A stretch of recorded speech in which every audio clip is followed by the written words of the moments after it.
she's like, I had told him that you were here, Tori, and so he's here to hang out, and he, like, brings chips or whatever. Yeah. But only 2 bags. And Cam's like, why'd you only bring 2 bags of chips? Doesn't your family own the convenience store? He's like, totally spaced.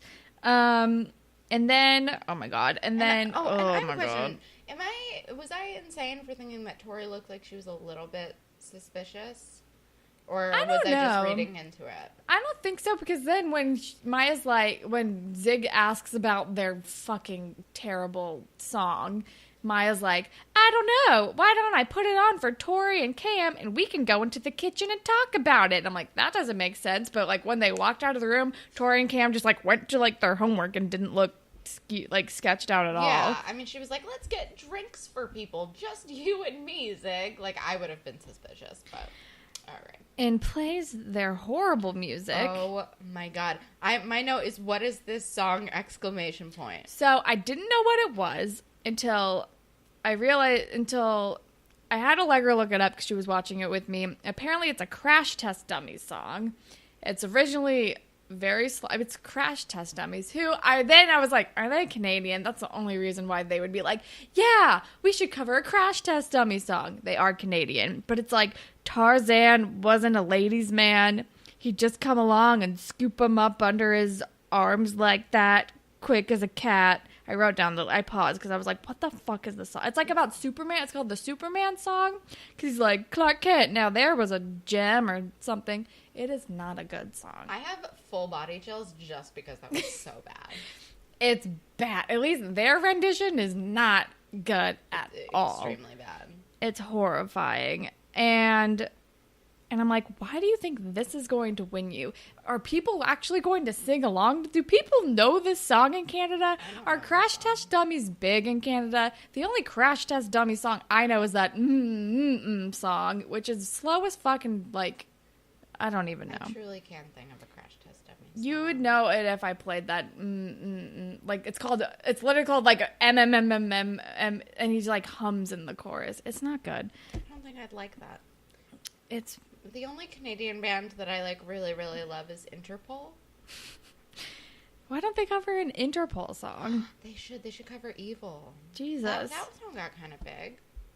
Yeah, I feel like Interpol had some songs that people knew about. I think just Evil. Do you remember that music video? It was like the puppet and the yarn and the car accident. It was really good. I don't remember. Oh, it was such a good video. But anyway, then we're with Adam and Missy, who are vintage shopping for the Battle of the Bands. And then we find out that Chaz Bono is going to be a judge at the Battle of the Bands. And then Missy says something like, you're not like other guys, to Adam. And Adam reads into it. And that's kind of that scene. And then Zig tells Maya that he's going to break up with Tori. And she's like, no, do not do this. He's going to do it after exams and after the Battle of the Bands because he can't lie anymore. And I'm like, honestly, he probably should break up with Tori if he doesn't like her anymore and is thinking about her best friend. Good call, Zig. Yeah, don't keep seeing someone when you're into someone else. That's a dick move. Yeah. But Maya's like, you can't do it. And that's what their conversation in the kitchen is about. But then we're with Missy and Adam, and they're having like she grabs him into the dressing room and to zip up her dress, and they have a whole makeout very hot makeout session. And she does feel around for the pickle, and the pickle falls out. I don't mean to laugh, but hearing Helen say, and then she feels around for the pickle is hilarious. She does. I know. And then Adam runs away because he's embarrassed, because that's probably what I would do, honestly. I would extremely run away. I would run so fast. Nope.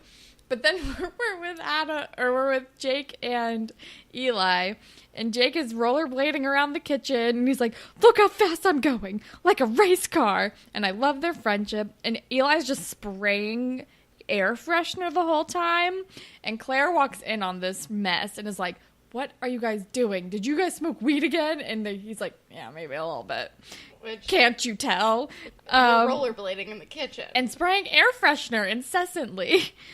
And reminds me, I have to buy Febreze. Claire is not impressed. Nope. And which Claire's kind of no fun, you guys. no, she's like a mom. She is. She dresses And then like a mom. She's like, Eli. Actually, she doesn't, because my mom dresses way better than Claire, and your mom dresses way better than Claire. I feel like our moms are exceptions and not the rule, though.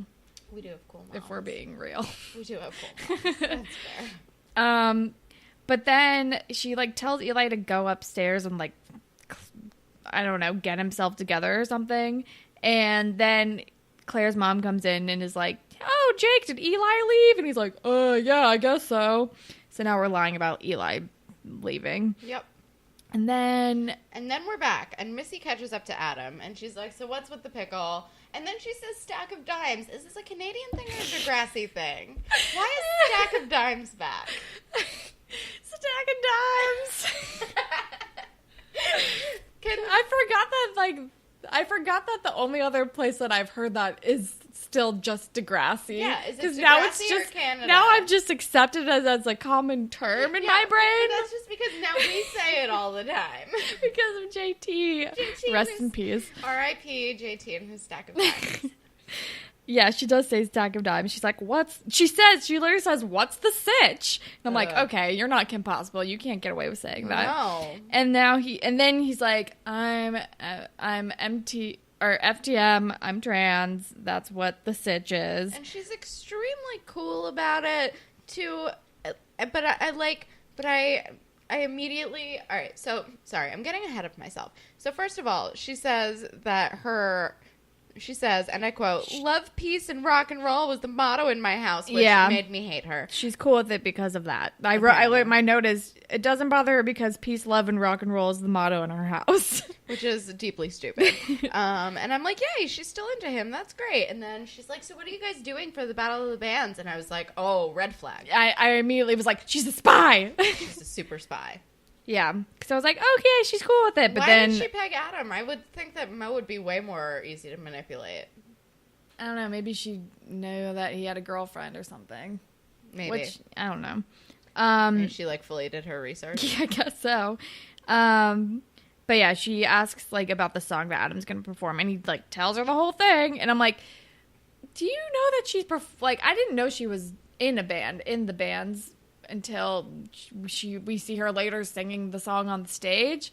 But I feel like Adam should have known that. And I'm like, why would you tell? He definitely knew that, because that's why they were shopping, because she needed an outfit. Right. I'm like, why would you tell that to anybody? Like, especially since you guys had a conversation about not telling anyone. Yeah, it's okay.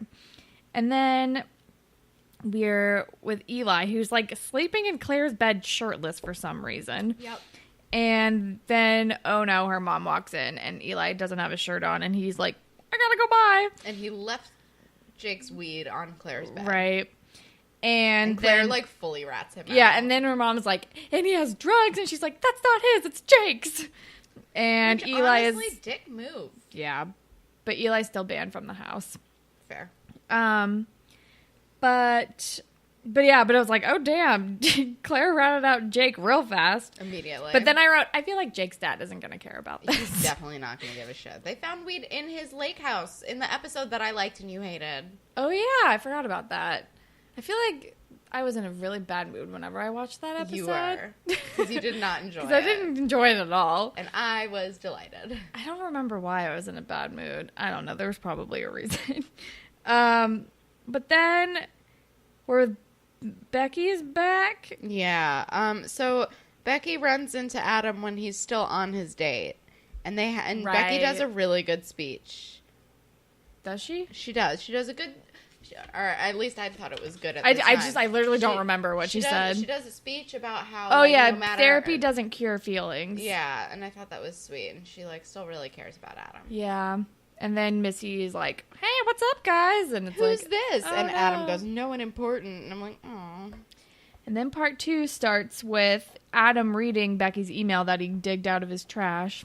And he's feeling very torn. And because part of what the letter says is, every time I go to reparative therapy, it reinforces how much I love you, which is a really dramatic sentence. It is, but honestly, they're so dramatic. They're very dramatic. But I'm like, all right, fair. And then Adam wants to give Becky another chance, basically, is kind of where his head is at. Yeah, which fair. They have history, and she loves him and stuff. Yeah. And he, and like, she has come very far as a person.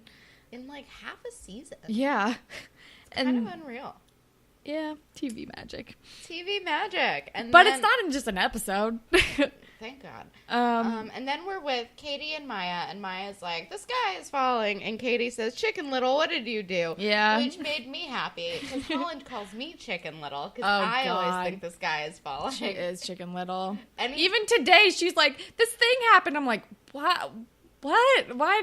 What are you talking about? Honestly, I have mellowed considerably. You have considerably mellowed. Yeah. You haven't sent me a gif of Chicken Little in a while. That's true. I forgot that I used to do that. It was amazing. It was honestly very helpful. Anytime I would start spiraling about something dumb, Holland would just send me a picture of, like, the animated Chicken Little movie. I forgot that I did that. It was honestly... I haven't done that in a really long time. I haven't spiraled in a while. Or if you have, it's, like, been for, like, a legitimate reason. Yes. Correct. But you haven't spiraled in a long time either way. Yeah. Anyway, then Maya's like, Zig still likes me, and he wants to break up with Tori, but, like, I'm with Cam, and I don't want this to happen. And Katie's like, he should break up with Tori if he doesn't like her. Like, that, there's nothing you can do about that. Focus on you. Like, you can't think about Zig. Also, don't tell Cam, because it didn't mean anything, and you guys were on a break. Yeah. And you're not interested in Zig. Right. Which, honestly, I kind of agree with her on all points. I agree. I, like, 1,000% agree with everything Katie says here. Like, you were broken up. You were confused. And if you don't like Zig, like, you don't need to tell Cam. No. And Zig should break up with Tori because he's not into her anymore. Yeah. And that's not fair. No. That's mean. It's meaner than staying with her. It's really mean. But then we're with Becky wearing her all yellow getup, and Adam is like, hey, I still like you. But then Becky is like, oh my God, but I can't tell my parents about us if we do this again. Because I don't, like, they're not cool with it. And Adam's like, that just tells me you have something to be ashamed of. And then, like, walks away. And all right. So, here's my feelings on all of this. I am fully on both of their sides. Yeah. Because it's a high school relationship, and Becky's parents are very conservative, and she's still figuring her shit out. And putting her parents in the middle of it was what made her freak out to begin with. And honestly, you're in high school. You're not until you're, like, planning to, like, marry this person, spend your life with this person. I don't know how relevant, like, the whole we need to make sure my parents are on board is. Right. But on the other hand, I understand Adam's feelings of, like, you're hiding me, you're ashamed of me. Because that's a shitty feeling. Yeah. Even though I don't think that's what Becky's doing. I don't think it is I think she's more ashamed of her parents than she is of him. Exactly.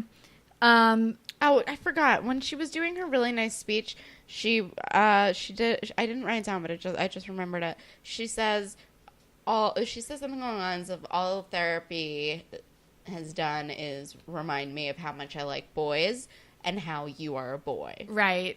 Where it counts. Right, between the ears. Yeah. Yeah, that was really good. I liked that. You guys, Becky's doing great. Yes. Becky's really making strides. We're so proud of Becky Baker. And her alliterative name. That we have to say her first and last name every time. Every time. But Adam's like, no, that makes me feel like you're ashamed of me. I'm bouncing. And then we're with Jake, and Claire's like, hey, I'm really sorry I had to rat you out. Like, what happened? Like, is your dad totally mad? What happened? And Jake's like, and she's like, oh no, is it bad? And he's like, she's like, what was your punishment? And he's like, that I can't smoke weed anymore. And I'm like, I knew his dad was not going to give a shit about this. And Claire's like, what the fuck? He's like, I would argue, way too chill. It's way too chill. He has a very long leash on Jake. Seriously. But, like, honestly, Jake really doesn't take advantage of. The only thing he takes advantage of is like, I want to smoke a little weed. Jake doesn't really get up to any bullshit. No, he's hardworking. He's kind of earned the long leash. Yeah. Claire is not, to be Not frank. at all. Although, I feel like if her leash was a little longer to begin with, maybe she wouldn't have.